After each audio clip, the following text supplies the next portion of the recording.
Hello everyone, welcome to my studio. My name's Elizabeth Bostic and today we are painting these really sweet peas.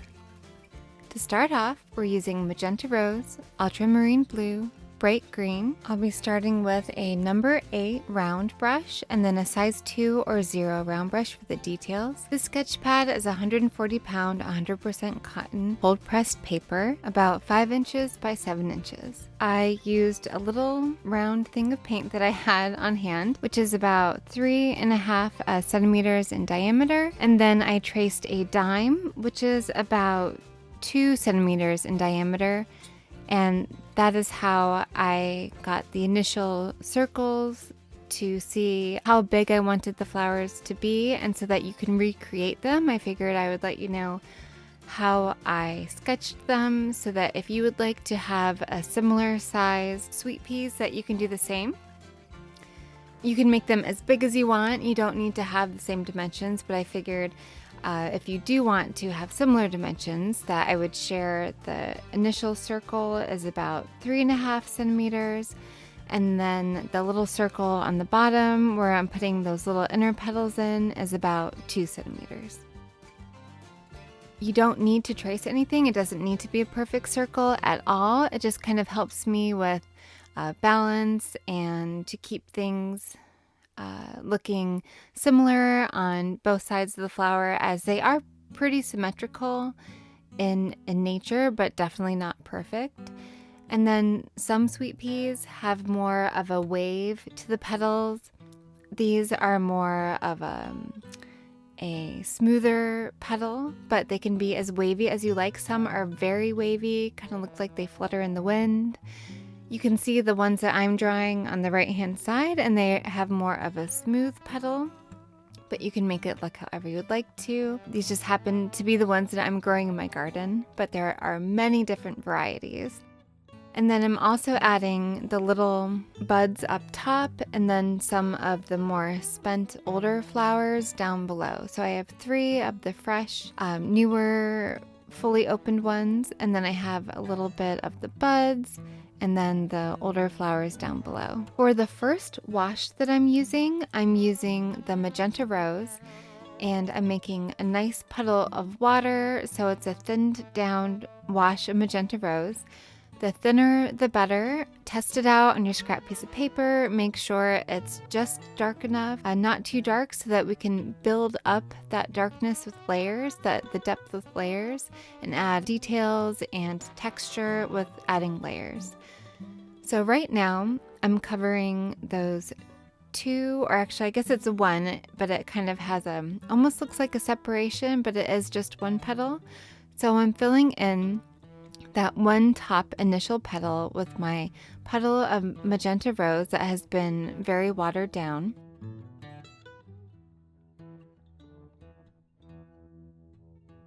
If you do it very quickly, it stays pretty consistently wet through the whole thing.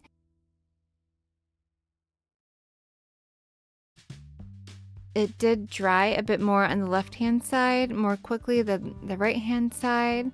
And so you can see as I add the detail of the Magenta Rose straight from the pan on the right hand side that it is kind of bleeding out more into it. It's a softer look. It's not a defined line.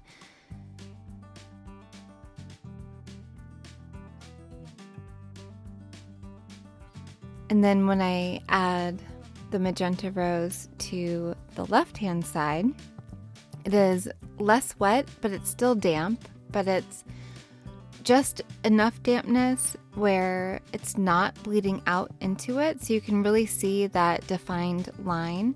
And so I'm going ahead and adding a little bit more detail to those lines, as it is more dry on the left-hand side than it is on the right-hand side. Then washing most of that color off the brush, but there's still a little bit left, a very light wash. And those lines are still wet on the left-hand side, and I'm adding some color to the top of the petal, and it's connecting to those lines, so it's a very smooth transition into those lines. So it's adding a bit of texture, and then putting a little bit more of the darker Magenta Rose in towards the center and then up towards the very top of the petal. I'm doing this as I look at the sweet peas and seeing that there's some darker lines or some lighter and darker areas. There's some shadow, so I'm trying to represent that, but not perfectly as in photorealistic, a little bit more of my looser interpretation. And then for the next flower, I'm doing that in the same way where I color that main top sweet pea petal all at once, and then I'm going in with that straight color right from the pan, that Magenta Rose, and I'm dabbing it in to make a texture in the petal. So this texture, it does not have to be perfect. It's just to give it some range and tone. So there's the light or value. There's the lighter Magenta Rose, and then we have areas where it's the darker Magenta Rose, and this gives it more of a 3D effect. And then I am drying off my brush a little bit and going back in and sucking up some of that color just like a sponge, using the brush, which is then drier than the painting, and sucking up some of that color and moving it around, softening a bit. You can really manipulate it a lot at this stage. And now I'm adding in some of that Ultramarine Blue into that very pale wash of Magenta Rose that I already had, that just tiny little petal of it. And I'm painting in the older sweet pea flower. As they age, at least the ones in my garden, as they age, they get a little bit bluer. And so the older flowers will be towards the bottom of the stem, and then the newer flowers will be towards the top and the buds. So that's why I have that color change. And then while that petal is still very wet or damp, I'm adding in the Magenta Rose towards the green part of the stem so that it just bleeds beautifully into the more blue-violet color. And then on the other side, on the left-hand side, I'm doing the same with this flower, where I paint in the entire petal part of it with that bluer violet. And then while it's still very wet, I am very gently and lightly putting in some strokes of that Magenta Rose. And since it is still pretty wet, it is blending in very softly, and then adding in a little bit more of a deeper, richer value of that Magenta Rose so that you can see the texture of that petal. And this will be the first layer. So when it dries, it will look a bit lighter and softer, and that's okay, as we're going to be going over it with more layers to give it more texture and depth coming up. So now for the interior petals of the first flower that we painted, I'm painting it in with the light wash of Magenta Rose, and that first top petal is dry enough where it's not going to bleed into these petals. So if you want to use a hair dryer, make sure it's very, very dry before painting the next two petals, so that they don't bleed into what you've already done, or what you've already done doesn't bleed into them. And then while we're waiting for that to dry, I'm going up to that right-hand top flower and painting it in the same way, where I'm filling in that whole top petal with the light wash of Magenta Rose and trying to keep the whole petal the same dampness as much as possible. So I'm going over it again to try to keep it wet as I do it, to try to avoid some maybe funny looking marks. And then while it's still wet, I'm dabbing in some of that Magenta Rose straight from the pan, which is giving it a little bit of texture and shadow and putting in some lines.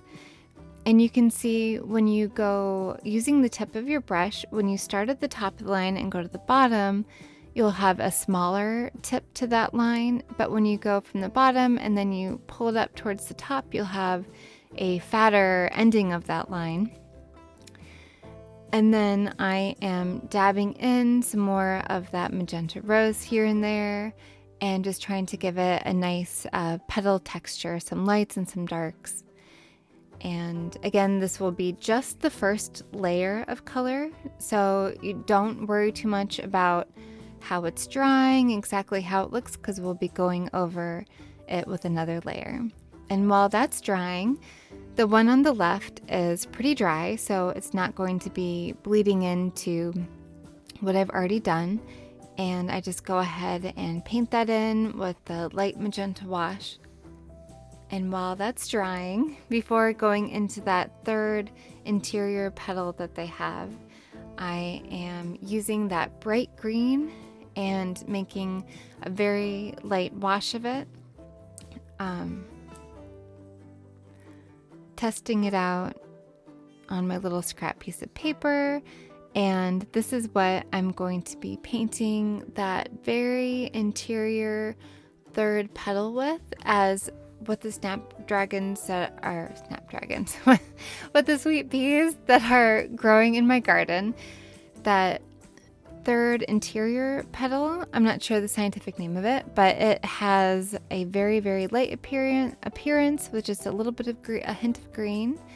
And then I'm going ahead and painting over the line, the stem, down towards the very edge of the paper. And I initially drew this in using a ruler and a pencil, so it's not just done on the fly. I like to use rulers in my paintings as for something like this, as a lot of the time I'll think I'm drawing a straight line and then I'll look back on it maybe a day later and realize it's really wonky. So I like to start off with using a ruler for the straight line. And I'm just using that bright green right down that pencil line, which I used my kneaded eraser to lighten so that it is not that easy to see underneath the watercolor. As once you paint over a pencil line, you can no longer erase it and it is more visible. So I'm just trying to make sure that the stem is not getting fatter as it goes up, that if anything it would get a little bit thinner as it goes up. And then those little buds at the very top, I'm painting in that little arch that connects them to the stem. And those buds, they kind of look like beans, maybe small kidney beans or red bean shape. They're just a very simple shape, and I will have the outline of this drawing for you to print out and trace if you would like to, or you can use your imagination or another picture of sweet peas and just use the same process but with your own version. Then I'm painting in that little bit of green where they connect from the stem to the little bud. And here's the one I'm actually drawing from, where you can see how the stems are connected to the buds and they look like little beans up there. They're so cute. I just love sweet peas.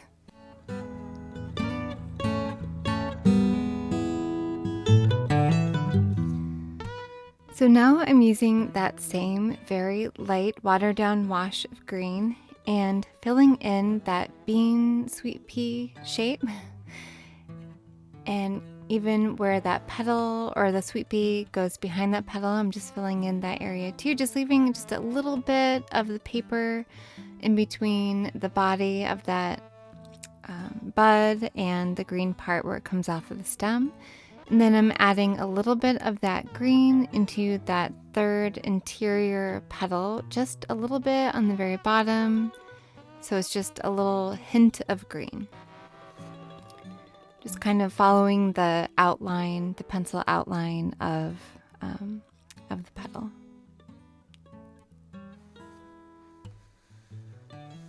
I then go up those little stems and into that green part where the flower is attached. This again will be just the first layer for the flower painting. The sweet pea painting will be adding at least one more layer to most of the areas, so don't worry about it being perfect or looking finished yet. And then I'm washing off my brush and going back into that Magenta Rose.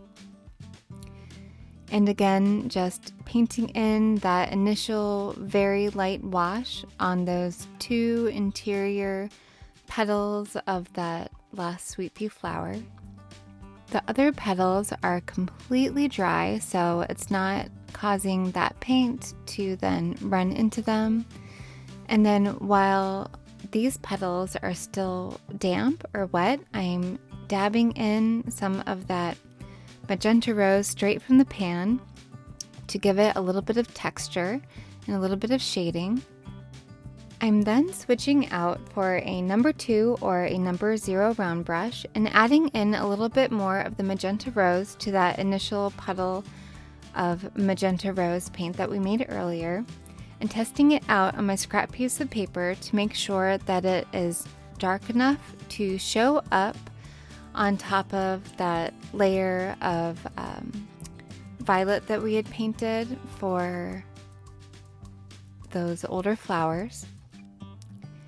And I'm just checking out the sweet peas to see that for those older flowers, to see if I'm getting the right combination of colors there, which I think that I am. And then I'm using the lightest touch of the very tip of the brush onto the paper. If you imagine a bird swooping down onto a calm, still lake or pond after a fish and then changing its mind and swooping back up again so that the water is barely disturbed, but maybe a few feathers have hit that surface of the water. That's how I imagine these brush strokes are. They're just very, very light strokes, and they're just skimming the top of that watercolor paper. The watercolor brush doesn't hold a lot of water at this size, and it's easy to keep almost damp, not too wet, so you have a really good control of your lines. You can dab it on your paper towel to make sure the brush is not too wet, and try it out on a scrap piece of paper, going from top to bottom with your lines so that the very top of the line has the smallest point to it. You can also start from the bottom and move your brush up and pull it up off of the paper as you get to the top of that swoop of the line so that the line does get smaller at the top. It just takes a little bit of practice. And then I'm covering these petals in those lines for the texture. You can do as many or as few as you would like, or none at all, and it still looks like a pretty sweet pea. But I often lean towards more detailed. I have to stop myself from getting too crazy detailed, but something that I enjoy. I find that it's fun for me, it's relaxing. But if it's something that you don't enjoy, you don't find fun, you don't find relaxing, just stick with the initial texture that we did, that initial layer of paint, and don't worry about putting these little lines in. But if you enjoy the details and putting in some lines, try it out, see if you like it. If you don't, you can always just wet your brush and go back over those lines and pick them back up with a paper towel, which isn't perfect, but as you can see here, I am wetting these initial lines as I'm not thrilled with the way that it dried on this side. It's a little bit too loose compared to the rest of the flowers, a little bit too dark of a contrast as well. So I'm going over what I've already put down with water And with a damp brush, I'm wetting it and then picking it back up with a paper towel so that it is softening the look of that area a bit, because of the way that it had dried. It was just a bit too harsh for the look of that petal, I thought. And then I'm going back in with a bit of a thicker Magenta Rose. So it's not straight from the pan, it has a little bit of water to it, but it is nice and thick, or thicker and darker than what we've put down before. And I'm creating a bit of a shadow and a bit of texture for that one petal so that the petal to the left really pops from the page more, it stands out more, and gives the painting a bit more depth and of a three-dimensional look. It's not quite as dark or as deep of a shadow as I was going for, or contrast. So I'm adding some of the Ultramarine Blue and with just a little bit of water and adding it to that darker Magenta Rose so that there is more of a contrast between the light petal on the left and the dark petal on the right to give it even more of a 3D look and to add more interest to the flower. I'm using those same very light strokes, like the bird barely touching the surface of the water, for those very thin, controlled texture lines. I'm now adding a second layer to that top right-hand flower, to those little petals, those two little petals, and my goal for this second layer is to add more of that Magenta Rose color to give it a deeper color so that it is more similar to the sweet peas that I'm trying to represent. So again, I'm using that teeny tiny little brush, which is really great for all these details. But if you're not interested in all the teeny tiny details, definitely skip this part. You can just use a bigger brush and add color without all the little lines with that bigger brush.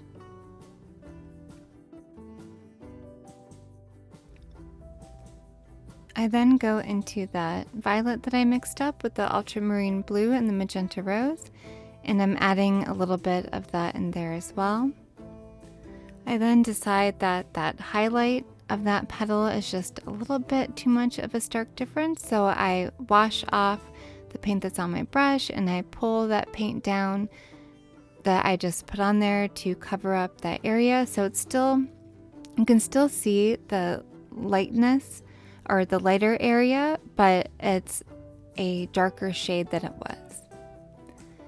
Now I moved on to the next petal, and using that same Magenta Rose, I'm adding in all those little lines, those little details, which if you're not interested in that, you can just use either this size brush or a bigger brush, and instead of having little tiny fine details, you can just have an area of color, and it will give you a very nice result as well.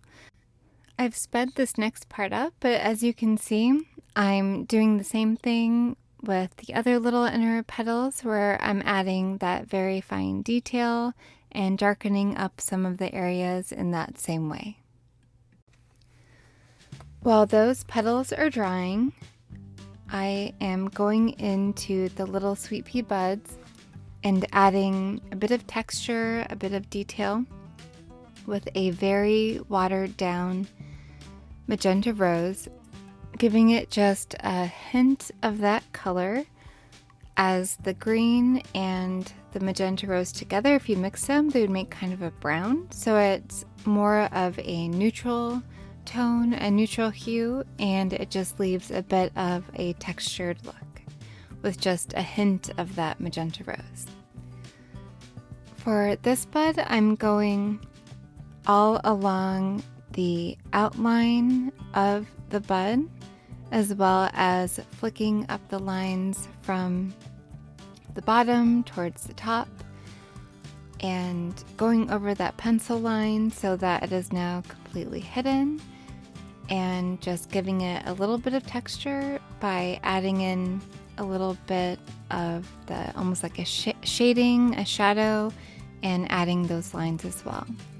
And then doing the same thing for that little one that's mostly hidden by the other flowers. Then using that same just very light magenta rose, I'm going over areas of the green stems where they attach onto the main stem, giving them a little bit of a hint of color, and it is still toned down pretty neutral, and then adding in a little bit into that green area that connects onto those stems as well. And then I'm using that same watered down magenta rose as the shadow color for those older blooms towards the base of the stem. And as you can see, I made a little mistake and then picked that right up with a paper towel. So remember, you can always try to pick up a mistake with a paper towel. Don't be scared to do that. And then I'm using a little bit of the bright green and mixing it in with the magenta rose to make almost a brown, and adding that color to the right hand side of the stem, bringing it all the way down so that it looks a bit more three-dimensional. And then I'm also putting it as a shadow for just a little bit of extra detail underneath those very bottom stems that are attached to those older flowers.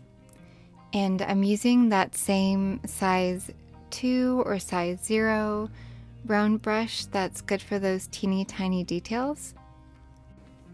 Once I'm happy with it, I then wash off the little brush and go into the blue, the ultramarine blue, and mix that up with the green. So I have a nice, still very thin layer of blue-green to add some more color to the little bits that are attached to the flowers, and add a little bit more color into the shadow.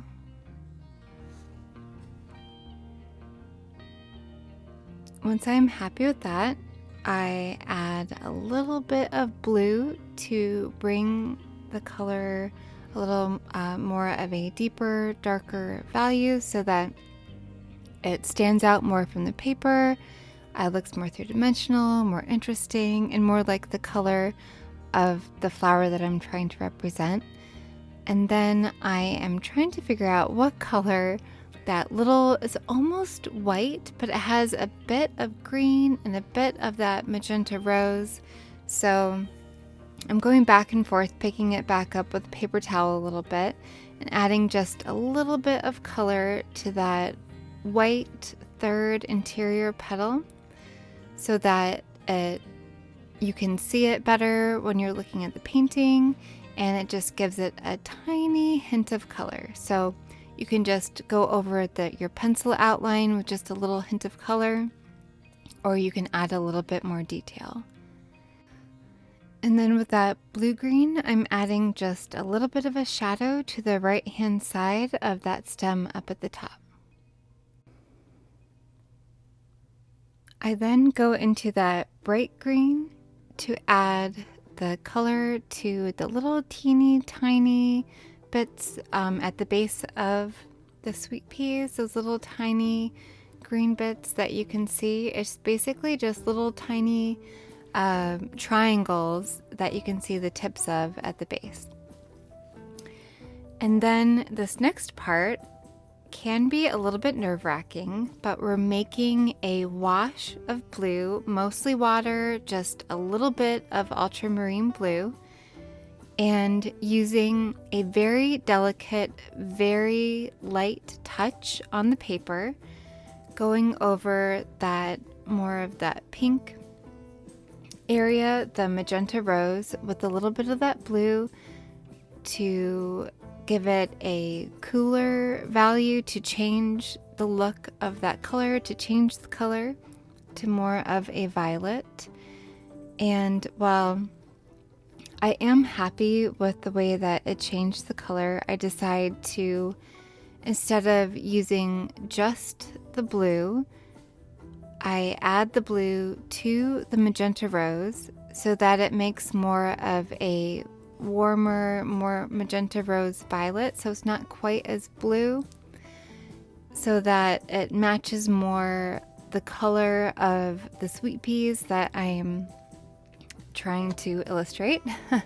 So I use that instead of the blue. I use the wash of the Magenta Rose mixed with the Ultramarine Blue to make a bit of a violet, and then every once in a while dipping into that more of the blue, especially for these bottom two flowers, as the shadow on them is more of a blue violet and less of, a warmer magenta violet. So that's why I used more of that blue on those bottom flowers. And again, I'm using a very, very light touch, just almost skimming the top of the paper, because you don't want to rub into the lines that you have already drawn. You want to go very, very lightly on top of them and with a very watered down layer so that you can see the layers underneath. This does take some practice, so I would suggest practicing on a scrap piece of watercolor paper before trying it out on your finished painting. For the next layer on those cute little buds, I am using a cadmium yellow light, mostly water, just a tiny bit of the cadmium yellow light, and giving them just a bit of a glow, a bit more color, and then going down the stem of the flower with that same yellow, just on the left-hand side, and also giving that a bit of a sunlit glow as well. I then add a little bit more green to the stem right underneath the flowers at the top, and then underneath the larger flower at the bottom, and then going down the stem just a little bit, just to add a bit of a darker hue of green, and then also at the top just a tiny bit as well. And then I go into the blue and add that to the green, so it's a darker blue-green, and I'm adding that to the buds, to that green area, to give it more weight to that area, to add more interest to that area, to make it look a shade darker, a darker value, to give it more interest, which also helps it to look a bit more three-dimensional. So with that, we are finished with this painting. Thank you so much for joining me today. I really appreciate it. I hope that you get a chance to paint this for yourself, and I look forward to seeing you in the next one.